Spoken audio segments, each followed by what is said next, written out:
passion, you give yourself This permission meeting is being recorded. to make mistakes and learn from them without harsh judgment. Self-care is the practice of taking time to nourish your body and mind. This can include activities like getting enough sleep, eating well, exercising, and making time for relaxation and hobbies.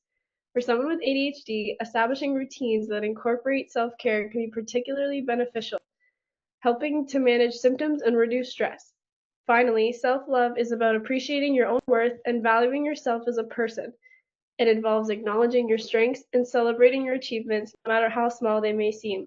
By fostering self-love, you build resilience and confidence, empowering yourself to face the world with a positive outlook. Together, these practices create a supportive framework that encourages growth and well-being. They remind us it's okay to be a work in progress, and taking care of ourselves is not just an option, but a necessity. As you embark on this journey, remember that you are deserving of all the kindness and love you have to offer. Next slide, please.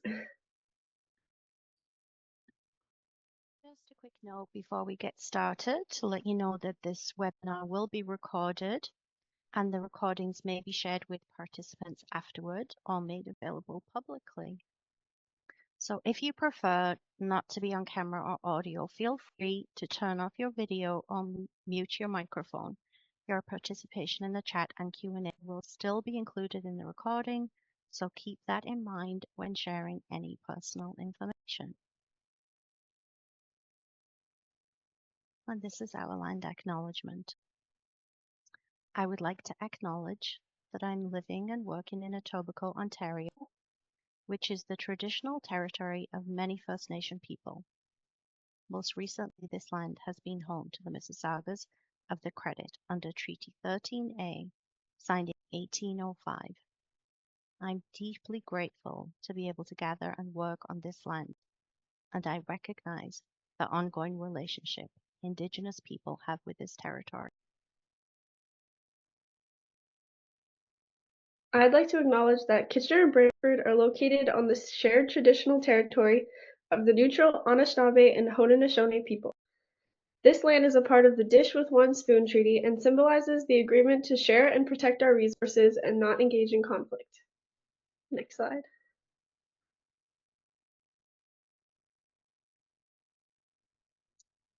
So here's our agenda for today. We will share a little bit about ourselves, and then Andrea will start with talking about self-compassion, and we will have a quick exercise to get us thinking about our intentions, and then we will move into my section, self-care and self-love, and then we'll have another self-compassion exercise and finish with any questions. You may want to grab a pen and paper for our exercises today. Next slide, please. So my name is Andrea, and I'm pursuing a Master of Social Work degree at Dalhousie University and working as a practicum student at Embodied Resilience. My focus is on neurodiversity affirming practices, particularly for folks with ADHD, including youth and late diagnosed adults. I'm also a late diagnosed ADHDer with a background in mindfulness, and I have been studying neurodivergent informed mindfulness as an alternative to traditional approaches. And over to Maya. Hi, I'm Maya, and I'm in my last year of my BSW Bachelor of Social Work program. I'm a new mom to a young baby, and self-love and self-care and self-compassion have been harder for me now than ever. I'm such an advocate for everyone to take time for themselves, but I understand how hard it can be when you have little ones running around or just the everyday stressors of life. I find the beach to be my happy place to like decompress and relax as much as you can, but like who really relaxes anymore? It feels like every day we're all working hard and doing our things, but that's where I kind of go to decompress and try to relax. Um, so we have a question for you to start. So if you want to use the raise your hand tool, or you can unmute yourself. How many people would say they know nothing about self-care, self-love, and self-compassion? Like it's a kind of a brand new thing. Anyone? Nothing? Well, that's good. That's good. I don't see any hands. Would anyone say they know a little bit? Like oh yeah, self-care, I've heard of it. Self-love, it's kind of basic. Anyone?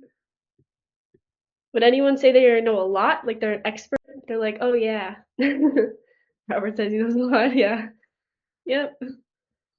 That's very interesting. Mhm.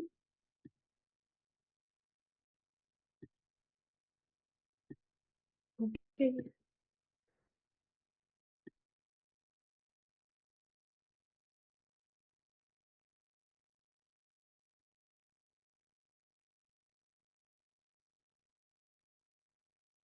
Okay, so I think we'll move on now. Um, are we moving on, Maya? I don't want to jump in. Yeah, we're moving on. Okay, great. So we're going to do a quick exercise together, and I'd like you to respond to the question that I'll share with you, either by writing your answer in the chat or on a piece of paper in front of you or your phone, whatever makes sense. Try to write down the very first things that pop into your head. Don't overthink it. This is just a chance to notice your immediate thoughts and set an intention. And I'll give you a few moments to do this. Feel free to take a mindful breath and go with whatever comes to mind. Here is the question. What kind of relationship do you want to cultivate with yourself?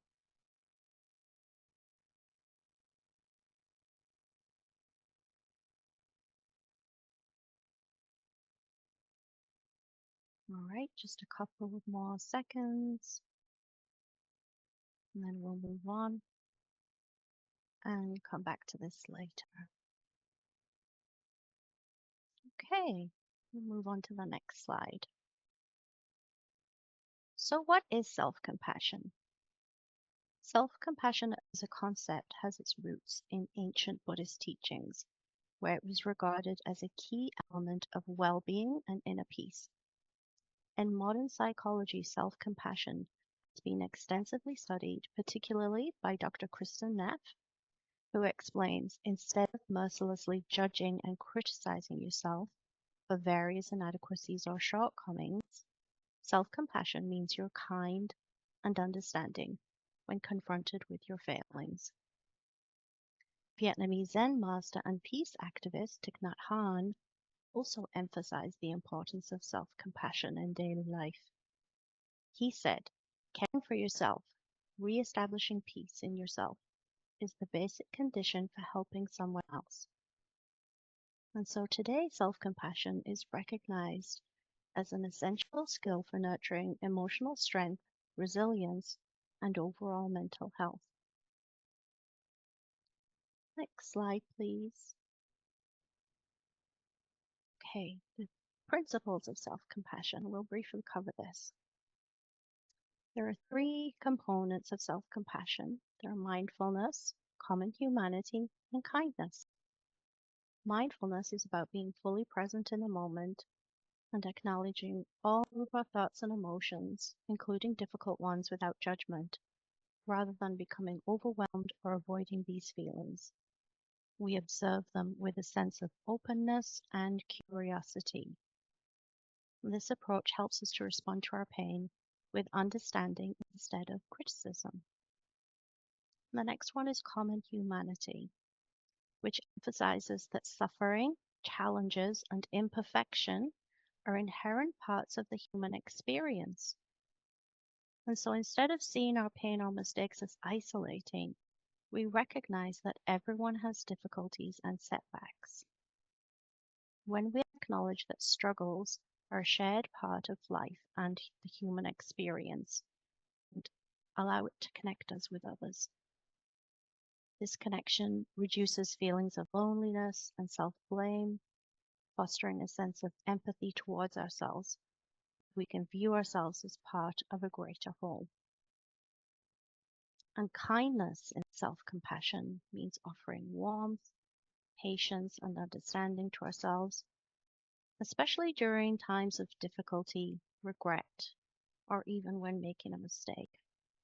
So instead of harsh self-criticism, we practice speaking to ourselves as if we would a good friend or loved one, gently, with encouragement and empathy.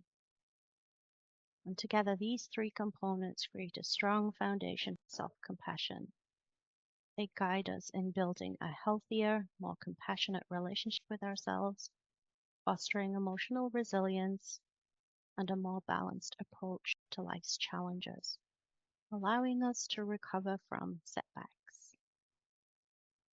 Next slide, please. So, why is self-compassion important for ADHDers? Well, self-compassion provides a way to counteract the effects of neuronormativity, which is the assumption that neurotypical traits, behaviors, and ways of being and experiencing the world are standard or correct way to function. And this assumption often leads to biases, stigma, and unrealistic expectations placed on neurodivergent folk, causing them to feel less than. Over a lifetime, ADHDs may compare themselves to their neurotypical peers, often coming up short by society's standards. These comparisons can lead to feelings of shame, internalized beliefs of not being good enough, and persistent exposure to neuronormative standards can contribute to feelings of self-criticism, imposter syndrome, self-doubt, and often causing ADHDers to judge themselves harshly, seeing their traits as a character flaw rather than a different way of experiencing the world. And so self-compassion offers an antidote to these effects by encouraging us to treat ourselves with kindness and understanding, acknowledging that our challenges are part of our unique neurodivergent experience. Practicing self-compassion helps us to embrace our identity and see both of our strengths and challenges. It allows us to nurture a more positive self-concept, improve our emotional well-being, and build resilience against a society that may not fully understand our experience. So any thoughts, any questions before I pass over to Maya? Feel free to put it in the chat.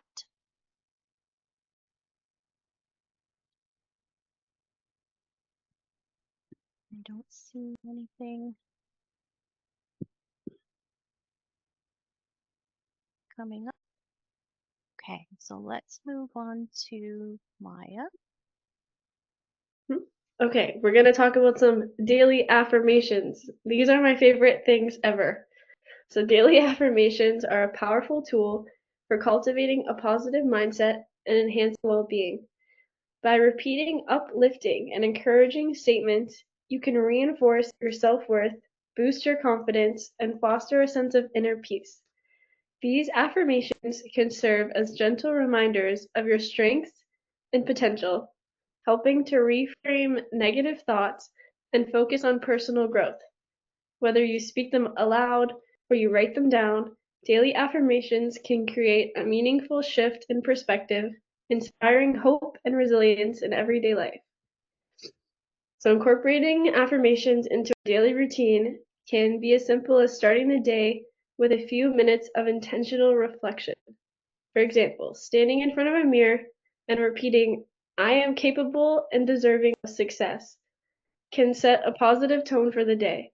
Writing them in a journal or placing sticky notes around your home or workspace can also serve as visual cues that reinforce these empowering beliefs. Over time, this practice can cultivate a habit of positive self-talk, which is essential for building resilience and maintaining emotional well-being. Also, sharing affirmations with friends or family can create a supportive community where everyone is encouraged to thrive and reach their fullest potential. So, would anyone like to share any daily affirmations with us if they can think of any or use any? My go-to is saying "I'm loved" over and over again. Like when I'm stressed, I just pause and go, "I am loved." Can anyone think of any other ones? "I am doing enough." That's a very good one. It's like when we say them, we're like it's something you would say to someone else maybe if they were struggling, because it's harder to think of things. I have a few on the slide. I have one, Yep, go ahead. although I can't recall it entirely. It's It's stuck to my monitor at home. Something along the lines of all the battles that I've faced, all the battles that I've won, and I deserve like goodness. Yeah, that's a good one. And that's a good place to put it, like right on your kind Yeah, of, I see, and it's a bigger one. It's not just a little square one. yeah, well, that's good. It reinforces the feeling and it tries to remind you when you kind of forget. That's a good one. I like that Yeah, one. thank you. Does anyone else have any? I know that when my brother was going through a hard time in school, I had them placed all over his walls. When he woke up in the morning, he was like, "What are these?" And it just was a whole bunch of them, kind of everywhere. Yep, Visa, do you have one? Yeah, I was thinking about just like how important community is to me, like in my like affirmation. And one thing I came across was the African philosophy of, I think it's called Ubuntu, but basically they say, "I am because we are," and I really like that. So I thought I would share that, and I'll include Yeah. it in the chat as well. Yeah, I love that. So it's like, yeah, it's like with your family too. Like you can bring people into it and say like we are and we. Yeah, I like that one. That is very good. So daily affirmations, you can write them down, you can say them out loud, you can post them on sticky notes, you can do whatever you have to do just to have a little bit of positivity in your life because we could all use it. Just in the chat said you are enough. You are enough. See, that's a good one. You are enough. Next slide, please. So self-love is the foundation of building our happiness. It is about appreciating our own worth, embracing your own strengths, and accepting your imperfections. Practicing self-love involves nurturing your mind, body, and spirit through actions that support your well-being and growth. It means setting healthy boundaries, prioritizing self-care, and speaking kindly to yourself just as you do to others. Remember, self-love is not a destination, but a continuous journey, and every small step you take towards loving yourself can have a profound impact on your overall life experience. Next slide, please. So, something that Robert has taught us is that negative self talk is the worst thing for self love. We are a lot harder on ourselves than we should be, because everyone is unique and deserves kindness and compassion, especially from themselves. When we replace negative self talk with positive affirmations, we begin to nurture a healthier mindset. It is important to recognize our strengths and achievements, no matter how small, and try to celebrate who we are. By practicing self-love, we create a foundation for personal growth and happiness, empowering us to face challenges with resilience and grace. Remember, you are worthy of love and respect just as you are. Something Robert also has told us is we tend to compare ourselves to people we perceive as better, not with people who are on our level or who are also struggling. Because as we know, everyone's struggling and everyone's battling a battle we don't see. So just because people have something that is perceived as better on social media, that's not necessarily who they are or what they have. We have to take that with a grain of salt and focus on and be grateful for what we have in our lives. We focus on what we believe we should possess or become instead of appreciating what we currently have and who we are. This mindset often leads to feeling of inadequacy and dissatisfaction, overshadowing the unique qualities and achievements that make us who we are. To cultivate a more positive outlook, it's important to practice gratitude and self-love. By acknowledging our own strengths and accomplishments, we can foster a sense of contentment and self-worth. Embracing the idea that everyone is on their own unique journey can help us appreciate the diverse paths and experiences that shape each individual. In doing so, we open ourselves up to a more fulfilling and enriched perspective on life. Next slide, please. So now we're talking about self-care. So before I start, does anyone have a self-care activity that they do or that they want to do? That they could think of or share? I really need to book a massage. Yes. Me too. Um, I'll share I have an unusual one. I love to declutter. That's my self-care activity. Declutter. That's a good one. Yep. Mhm. Massage is great. It is. It's very well needed for a lot of people. Yes, I have one. I really want to dye my hair again because it's like 9 different colors. Go to therapy and reading fiction books. Yep, that is good. Therapy is an amazing self-care one. And reading books, that's a good one too. We all love a good book. Um, okay, these are good ones. These are amazing. So, self-care means taking the time to do things that help you live well and improve both your physical health and mental health. Self-care can help you manage stress, lower your risk of illness, and increase your energy. Even small acts of self-care in your daily life can have a big impact. Next slide, please. So our minds play a significant role in our struggle with self-care. Sometimes we subconsciously view self-care as a luxury or a sign of selfishness, especially when we are conditioned to prioritize the needs of others. This mindset can lead to feeling guilty about taking the time for ourselves. We need to push through these thoughts and put the health of our mind, body, and soul first. Self-care is so important because it allows to maintain a healthy relationship with ourselves, which translates into positive energy that we can share with others.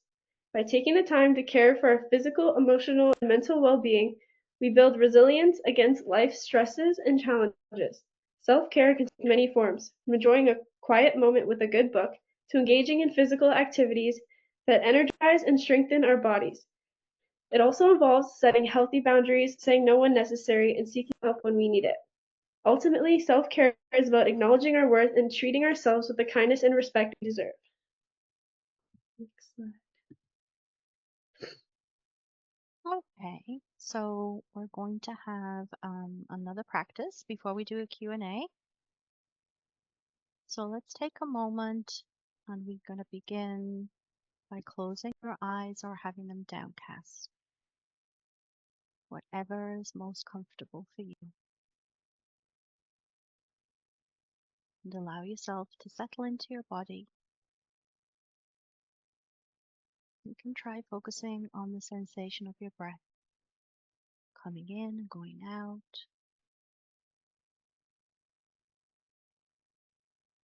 And now think about a recent challenge, mistake, or stressor that you've been facing.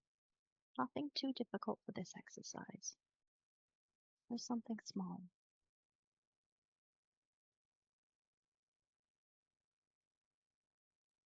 Bring it gently into your awareness without judgment.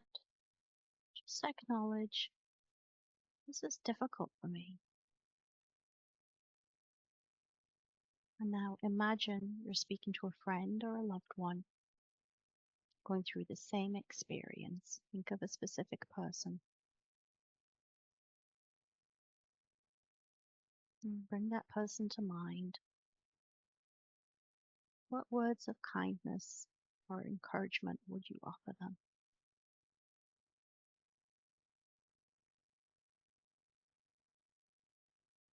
What would you say to them?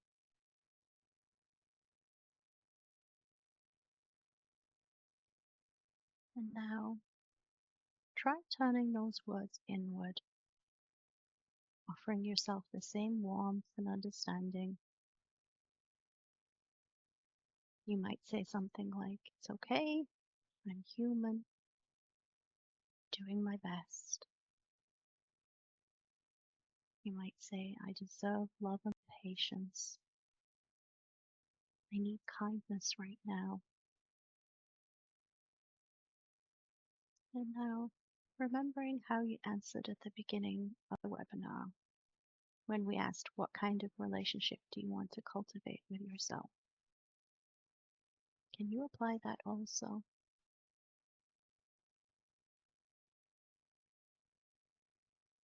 Remind yourself that everyone experiences struggles, setbacks, difficult days, difficult emotions. You can say to yourself, I'm not alone in this. Others feel this way too.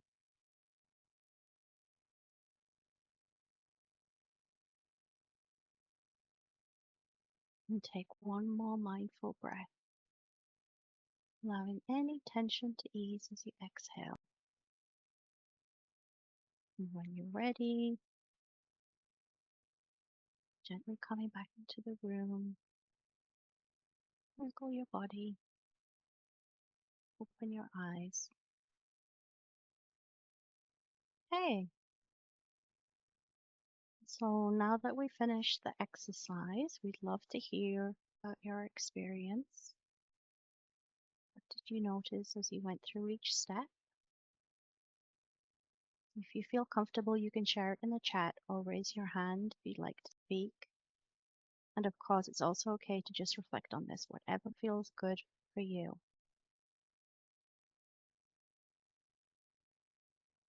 I'm having a little difficulty seeing the chat, so if someone can read the chat if there's anything there Sure. for me, that'd be great.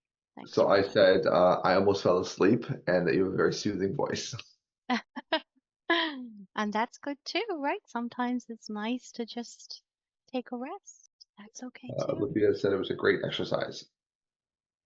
Good. Yeah. So is this how you usually speak to yourself? There's something else to think about. You can answer or just reflect on. Is there a difference or anything else that come up? Also, was it helpful?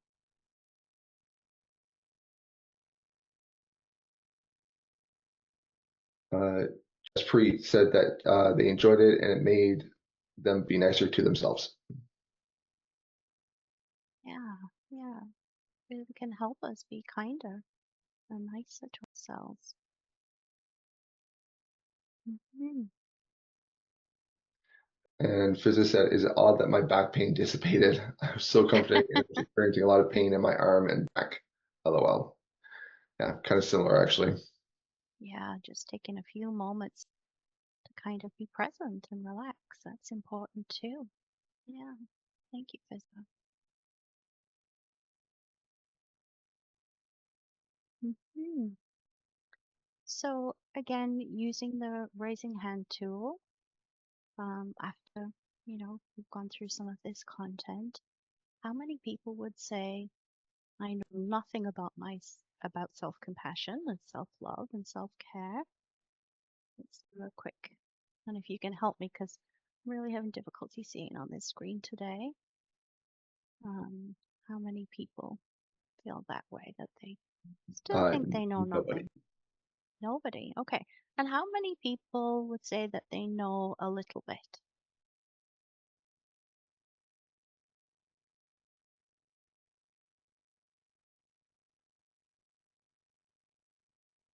Still nothing. Well, nothing. How many people would say they know quite a bit more now about self-compassion, self-love, self-care?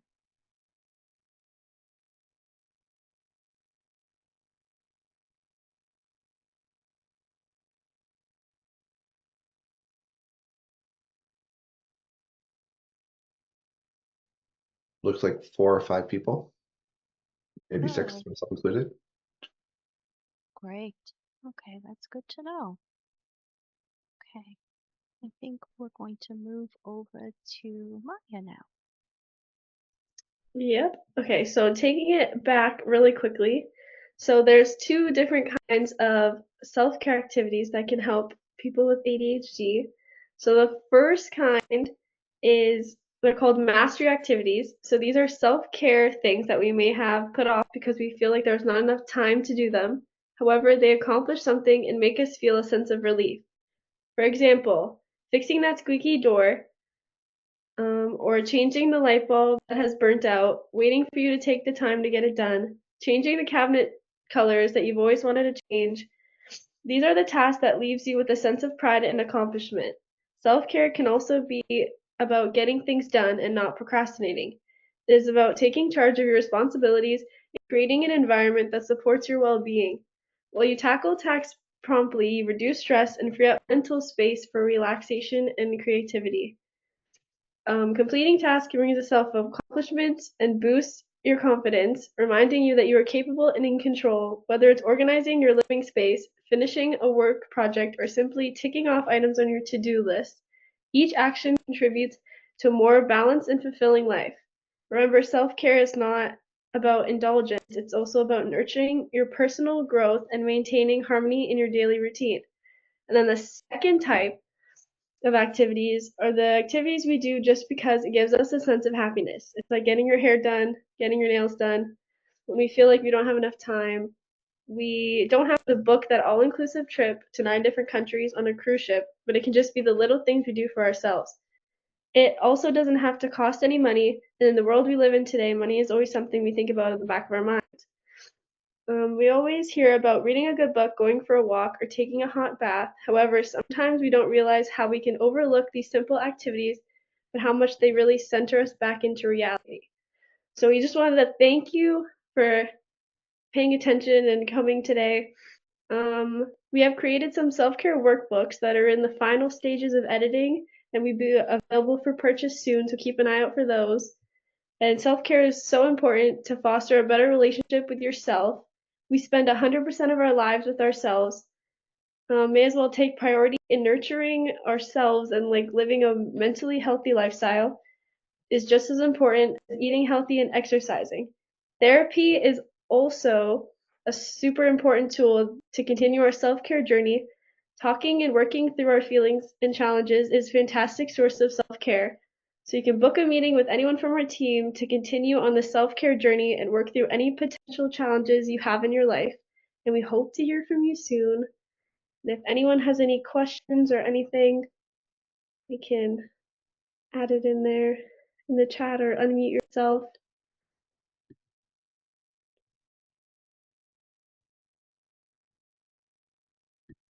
I think don't see anything.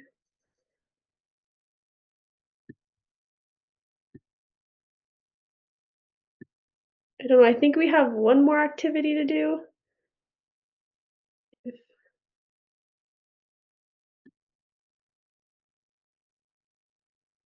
If nobody has any questions or comments, I can go ahead and do one more.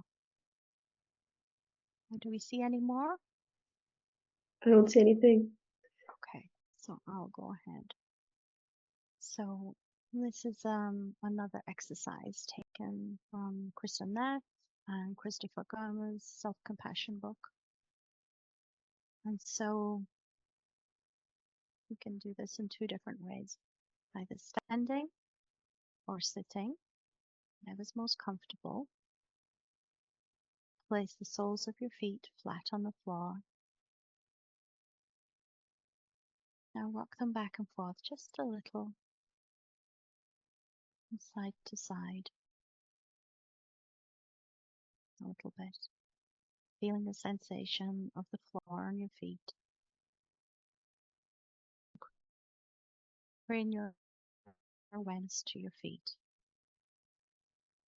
And now open your awareness to your whole body, scanning for any tension that may be stored. Also any areas of ease.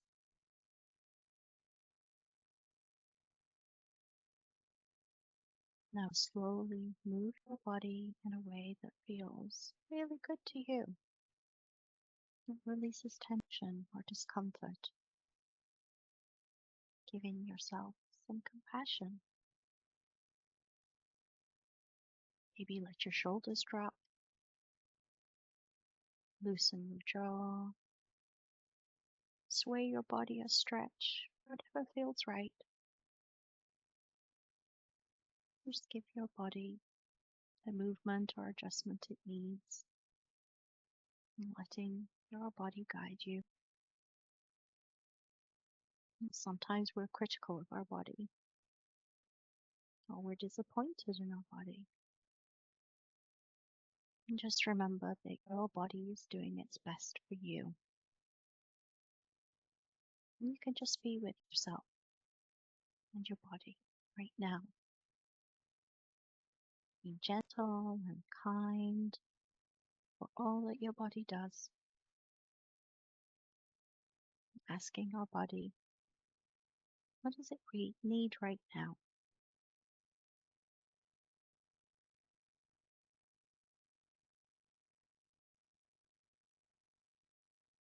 And then begin to settle again and feel your whole body, noticing any changes.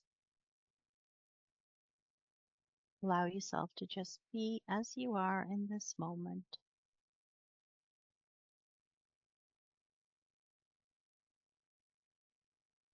Okay. When you're ready, you can get back your awareness. If you had your eyes closed, you can open them. And so, what was that exercise like for you? What did you notice in your body? Did you feel a difference after you moved your body? You can share in the chat or just reflect on it, or feel free to speak up. I'll be honest, I preferred the other one. This one kind of put me in my body and it is tired and achy. So I definitely prefer the other one. But I think that's maybe just kind of where I am right now. So you preferred the other one because you felt relaxed, but this one you actually noticed some discomfort in your body. And it's very natural for us to not want to feel that discomfort. Yeah? Yeah, thank you, Robert. Anybody else?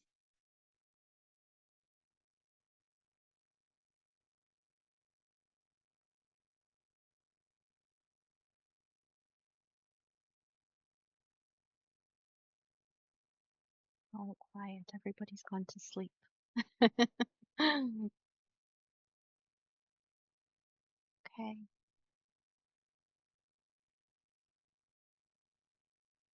Try to see if there's anything in the chat.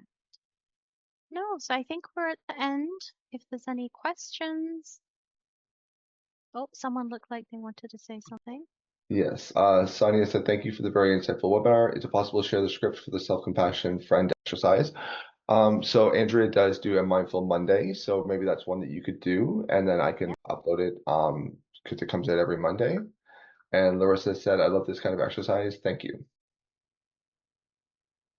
You're welcome. And she said, often practice the check-in after yoga class. Yes. Yeah.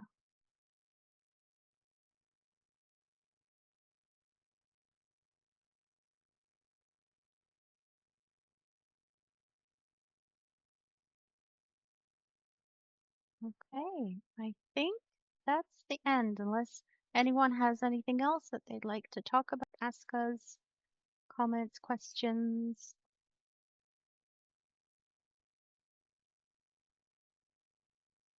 Any questions about mindfulness that anyone has? Since a thank you, I will share the recording with my daughter who is diagnosed with ADHD. Wonderful. Yeah. It's amazing how children are so open to these exercises. They do really well. I'll share my own son used to have a lot of these kind of things to help him fall asleep. He struggled with falling asleep. And so we did a lot of these things, get him kind of relaxed and into his body. Yep. And if you guys want to join us for our next webinar, it is on November 26th at 12. And it's about healthy relationships, and it's called Empowered Connections, Nurturing Relationships with ADHD. So I will see you guys then. If you would like to join, if anyone else has any questions, you can put them in the chat. Otherwise, we hope you have an amazing rest of your day and hope you can self-care yourself and feel better and happier. And Fizza said, can't wait. Thank you. And Larissa said, many thanks. Lots of great tips. And Olivia said, thank you. And Desiree said, thank you. No problem. Thank you guys for coming.